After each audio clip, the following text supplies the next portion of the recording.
Welcome back to Junagadh block. જુનાગઢમાં આપનું હાર્દિક સ્વાગત કરે છે. તો આપણે સ્ટાર્ટ કરીએ જુનાગઢ જવાનું. આજ તમને બતાવું જુનાગઢની ફેમસ જગ્યા એટલે કે ભવનાથ. તો આવી ગયો છે આપણે ગિરનાર ગેટ. તો હવે અહીંથી આપણે જવાનું છે, પ્રવેશ કરીએ છીએ.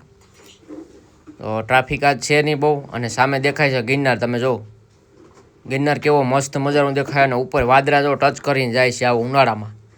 અને ઉનાળામાં એવી મજા આવે તો ચોમાસામાં કેવી મિત્રો મજા આવતી છે ગિરનાર જવાની. ચોમાસાના વિડીયો પણ છે આપણી આઈડીમાં, મારા કલેજો જોઈ આવજો, કેમ કે ચોમાસામાં અમે ગિરનારમાં જ રહીએ. ગિરનારમાં એવી મજા આવે કે તમે વાત પૂછોમાં. હવે આવી ગયા છે આપણે ભવનાથ. આ છે ભવનાથ મંદિર, અને આ સામે દેખાઈ રહ્યું છે પાર્કિંગ છે. તો દોસ્તો હવે જવાનું છે આપણે ગિરનાર રોપવેમાં. હવે બંધ ન હોય તો સારું, બંધ આવી જાય ને તો ઘણી થાય અમારે. હો ભાઈ, અને આ લોકેશન તો જો તમે એક નંબર યાર, કાંઈ ઘટે જ નહીં. હો, સ્વર્ગનું કેન્દ્ર એટલે આપણું જુનાગઢ ગિરનાર ભવનાથ. હો, કાંઈ ઘટે જ નહીં યાર. રોપવે પાસે જઈએ જો બંધ ન હોય અમારા ભાઈ, લગભગ તો બંધ જ છે રોપવે, પબ્લિક નથી દેખાતી. તો મિત્રો અમારે જવાનું હતું રોપવેમાં. તો રોપવે તો બંધ છે 1 તારીખ સુધીથી 8 તારીખ સુધી બંધ છે, 1થી 8 તારીખ સુધી. તો અમારે તો મિત્રો ધક્કો થયો છે મારા કલેજા બધાય. તો તમારે ધક્કો ન થાય એટલા માટે આ વિડીયો શેર કરજો બધાને. અને આ વાતાવરણ તો તમે જો, કુદરતી નજારો, આ વાદળા ઓ હોય, ગિરનારને ટચ કરીને જાય ઉપરથી, કાંઈ ઘટે જ નહીં યાર. અમારે યાર રોપવેમાં જવાનું હતું પણ કેન્સલ થઈ ગયું, કેમ કે રોપવે બંધ છે ને અમે પેદલ સળી ન શકે એમ. અમે ત્યાં અમે જઈ શકે એમ નથી, કેમ કે પગું અમારા કામ કરતા નથી. ઉનાળામાં ખેતરમાં કામ કરી ને ગિરનાર કેમ ચડવો? થોડોક વરસાદ થઈ જાય ને, થોડોક વરસાદની વાટ જોઈએ પછી જવાનું છે અમારે ગિરનારો, સ્વર્ગની શેરીમાં દર્શન કરવા ગુરુ દત્તાત્રેયના. અને આ તો જો, હા કે અમારે તમારે ભલે રોપવે બંધ હોય પણ આ બેઠો 8 લાખની 4 વ્હીલમાં માથે. આમ તો જોઉં તમે કેવો દાંત કાઢે, જોયો જીબડી કાઢે. આને મજા છે હો ભાઈ. આ વેકેશનમાં બધા આવે ને બિસ્કીટ ને નાખતા જાય. આજ વાંદરા નથી નાખે, તમને બતાવે ત્યાં. હા તમે લોકેશન તો જો ભાઈ એક નંબર ભવનાથનું. હવે થોડોક વરસાદ થઈ જાય તો એવી મજા આવી જાય, કાંઈ ઘટે જ નહીં. હો, અમારા દિશાનભાઈ પણ છે. રોપવેમાં જવું હતું ને ભાઈ, ગિરનાર જવું હતું ને, પણ રોપવે બંધ છે ભાઈ. હવે જવાનું છે આપણે મંકીને કેરી ખવડાવો, એટલે કે ગિરનારી વાંદરાઓ. કાંઈ ઘટે જ નહીં. તમે એકવાર જોઈ જાઓ ને ભાઈ, વાંદરાના દર્શન કરી લો એટલે એમ થઈ ગયું હનુમાન બાપાના દર્શન થઈ ગયા, બજરંગ બલીના. હો, કાંઈ ઘટે જ નહીં. વાનર સેના ભાઈ જુનાગઢમાં જ રહે. હો બધાય જોયું આગળ ક્યાં ચડીને બેઠા, એ ઉપર કેરી ખાય બેઠા બેઠા. હો જો, એ કાંઈ હેઠો બેઠો ઠૂઠો છે આ, અને એક હાથ નથી, વિકલાંગ વાંદરો છે. વાંદરા કહેવાય ગયા એટલે પૂરું.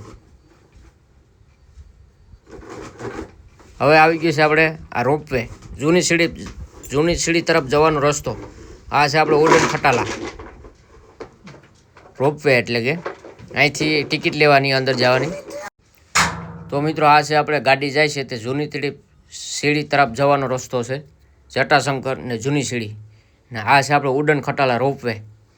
ને હવે આવી ગયા છે આપણે માતાજીના મંદિરે. જો તમને બારાબારથી દર્શન કરાવું, કેમ કે અંદર ગોપીઓ છે એટલે આપણે બારાબાર બેઠા બેઠા દર્શન કરી લઈએ માતાજીના, ગોપીઓના બધીના. જો આ માતાજીનું મંદિર છે. માતાજી બધાના હાવના વાલા રાખે. એ ઓલો વાંથી ગોર બાપો છે, અહીંથી દર્શન દે. જય માતાજી.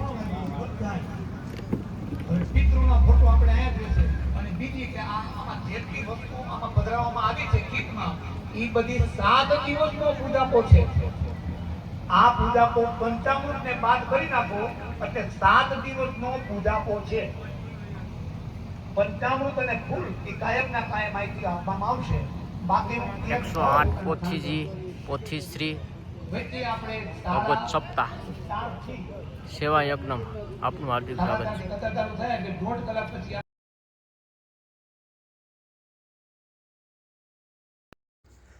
હવે આવી ગયા છે આપણે ગિરનારી અન્નક્ષેત્રએ. તો ગિરનારી અન્નક્ષેત્રની મુલાકાત લેવાની છે આજે, કેમ કે બધાય કહેતા હોય કે 12 માસ ભોજન ચાલુ જ હોય છે, ભોજન અને ભજન પ્રસાદી ગિરનારી અન્નક્ષેત્ર. તો મિત્રો ખરેખર અહીંયા ચાલુ જ હોય છે. ગરમા ગરમ શીરો હોય છે, રોટલી, શાક, સંભારો, દાળ ભાત. ને હવે આપણે પ્રસાદી લઈ અને બરાબર આવી ગયા છે, કેમ કે ત્યાં વિડીયો ઉતારવાની મને ના પાડી હતી, તોય મેં વિડીયો મૂકી દીધો. ને હવે આવી ગયા છે આપણે ભવનાથ મંદિર. અને ભવનાથ મંદિર પણ રાતના 9 વાગ્યા પછી બંધ થઈ જાય છે મિત્રો. તો આ છે આપણે ભવનાથ મંદિર, તમે જોઈ શકો છો. આ સાઈડમાં છે તે 12 માસ દુકાનો ચાલુ જ હોય છે. હવે આ દુકાનવાળાને ખરેખર 12 માસ એવો ને એવો ધંધો હાલે એકદમ, કેમ કે ગિરનાર ભવનાથ મંદિર ફેમસ થઈ ગયું છે અને ત્યાં ટ્રાફિક હવે માહે નહીં. ને હવે મિત્રો આપણે થઈ ગયા છે ગાય માતાના દર્શન. જો તમને ગાય માતા બતાવું છું, તો આ છે ગાય. અને મિત્રો કોઈ દૂધ ખાઈને છોડી મૂકી છે. અને જોજો આગળ આ આંખમાંથી આહુડા જાય. અમે દર્શન કર્યા, પગે લાગ્યા, પરિક્રમ કરી ગાયની, કેમ કે ભવનાથમાં આપણે ગાયને પગે લાગીએ એટલે મહાદેવ આવી ગયા સમજી લેવાનું. આ છે આપણે ગિરનાર પરિક્રમ ગેટ. પરિક્રમ અહીંથી ચાલુ થાય છે, તમે જોઈ શકો છો મિત્રો. પરિક્રમ ગેટ છે અને આ સામે દેખાઈ રહ્યો છે તે ભવનાથ રોડ છે. અને મિત્રો અહીં પરિક્રમ ગેટ પાસે પ્રજાપતિ ઓરો અને રોટલો મળે છે. તો ગંધાય છે કે તમે વાત પૂછો મિત્રો. આપણું પવિત્ર કુંડ છે, પિતૃનામાં પાણી ડરતા હોય આપણા ઈષ્ટદેવને. તો પણ આમાં બધા નાતા હોય છે અને પવિત્રમાં પવિત્ર કહેવામાં આવે છે આ પાણી. ખરેખર વરસાદનું પાણી આવે એ જ પવિત્ર હોય છે. આ અત્યારે ગંદુ થઈ ગયું છે, જીવજંતુ પણ બહુ છે એમાં. તો મિત્રો આ છે પ્રવેશ દ્વાર ઉપર જવાનું. અહીંયાથી ઉપર સામે મંદિર દેખાય છે, ત્યાં જવાનું છે. અને હવે તમને બતાવું મુસ્કુન ગુફા. આ છે મુસ્કુન ગુફા. અહીંયાથી આપણે દેખાતી નથી નામ, તમને ઝૂમ કરીને થોડુંક બતાવું છું.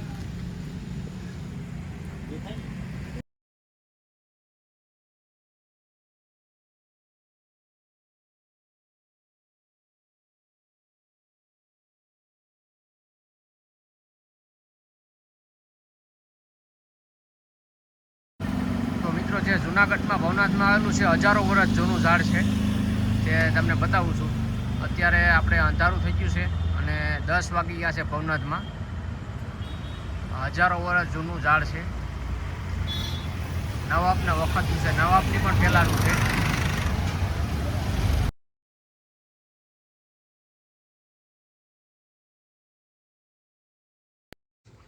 તો મિત્રો આ છે આપણે નરસિંહ મહેતા સરોવર.